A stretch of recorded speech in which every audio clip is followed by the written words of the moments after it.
This first part is about chest pain. You've been called to the emergency room and a patient has chest pain. You want to use your clinical acumen to try to stratify this patient. You want to know if the chances of this chest pain being a serious illness is high or not. The chance of it being high and diagnostic of a serious illness is referred to as the likelihood ratio. And there are cardiac causes and non-cardiac causes. We are about to embark on a discussion of acute coronary syndrome as one of the main emergencies in internal medicine.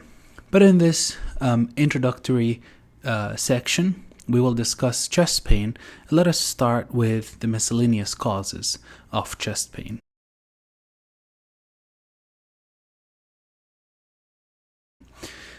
A patient who comes with chest pain, and the chest pain is related to tightness of chest and palpitations and dyspnea, and it is associated with other somatic symptoms and related to stressors in life, can be related to anxiety.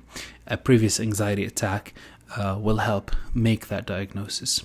Someone who has a very tender and localized area of chest pain and it is consistently reproduced, especially with palpation, can be related to costochondritis. And that pain would probably increase with movement. So you see how those clinical characteristics give you what a pain is typical of. Now, that does not exclude or necessarily diagnose, but it is what it is typical of. A unilateral pain that follows a dermatomal distribution that is associated with a rash can be herpes zoster. Now, we know herpes zoster or zoster pains can be disseminated, but this is the classic presentation where it is dermatomal.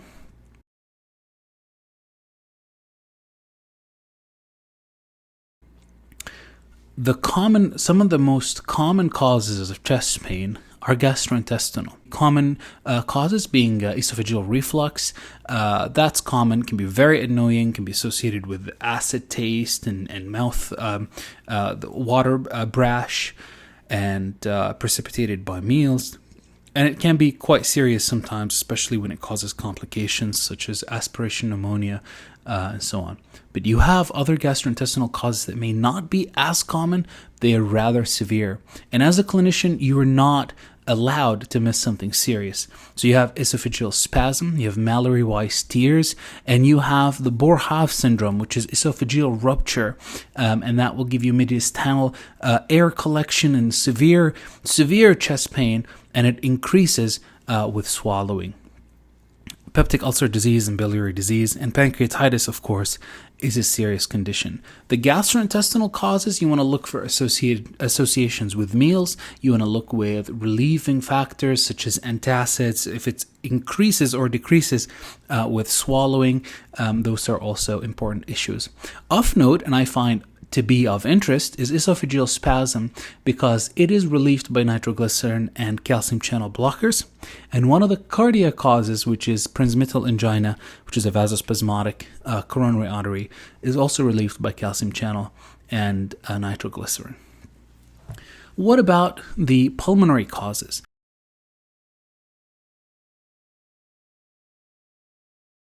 So now we're coming closer to the heart, and here you have at least two diagnoses that are life-threatening and that are as important as acute coronary syndrome, because now we're talking about mortality and we're talking about preservation of life.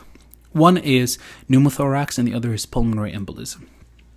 A pneumothorax, severe chest pain, yes, but it is hyperacute, hyper intense, and it comes potentially with pleuritic pain, and in addition to it being very severe, you're going to have part of the chest that is hyperresonant and at the same time has no breath sounds. Air isn't entering. This is not lung, but there's too much air nonetheless. And so that would be pneumothorax. And you can also confirm that on chest x-ray, but the clinical finding, especially with someone who is accustomed to diagnosing this in the emergency room, should be able to pick it up real quick and give the correct management. The other cause of pulmonary system chest pain that is severe and serious is pulmonary embolism, because it's also life-threatening. It is usually sudden in onset, not as hyperacute as pneumothorax, and it mimics acute coronary syndrome in the sense it's a differential. There is a chest pain, but it's one that can potentially be pleuritic with decreased saturation of oxygen and symptoms of the respiratory system, where the patient will have shortness of breath and will have tachypnea and tachycardia.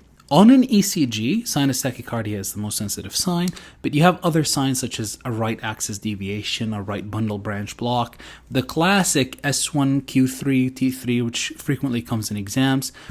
T-wave inversions and ST changes are also potentially possible in this case.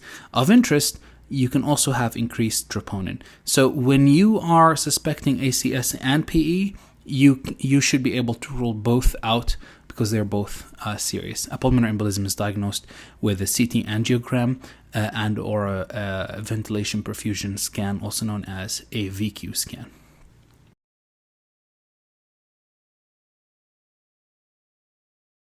There are 3 common causes of cardiac chest pains. Now, the whole list that we have presented so far is not totally inclusive, but it is a good place to start, to have a mind map as you're going down as fast as you can to reach the emergency room, to triage and to stabilize your patient. So 1 is acute coronary syndrome. If the patient has retrosternal pressure-like pain, that characteristic alone increases the likelihood ratio that it is chest pain. And if it is associated with neck, jaw, and shoulder pain or arm pain, so neck, jaw, shoulder, arm pain, especially the left arm, that also independently increases the likelihood ratio. What about having diaphoresis? Yes, it does the same. Independently increase the likelihood ratio. So does dyspnea. So does dyspnea on exertion. And what really counts is if the patient has had history of prior MIs, because that gives you a clear idea that this patient has coronary artery disease before, but now they're developing an acute coronary syndrome.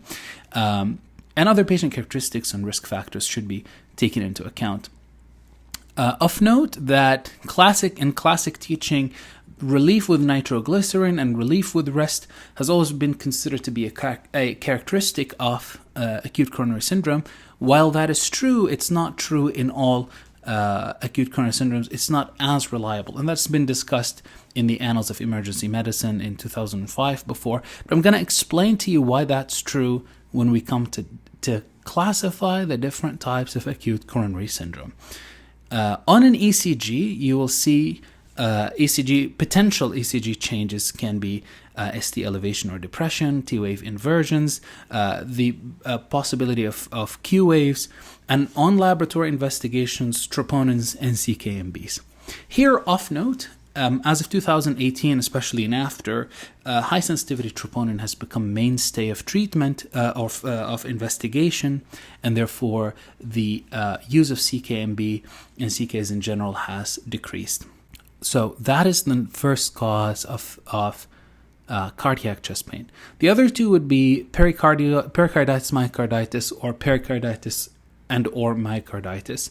And those will have sharp chest pain that can be related to a muscular distribution of the trapezius, can be increased. The pain can be increased with respiration in general, whether or not it's pleuritic, and decrease with sitting forward. So there's a positional propensity as you bend forward and bend backwards, especially with the pericardial sac, as you decrease or increase the friction.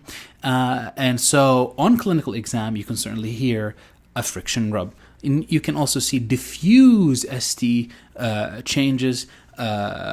In this case, would be ST elevation for a pericarditis, for example, or diffuse PR depressions.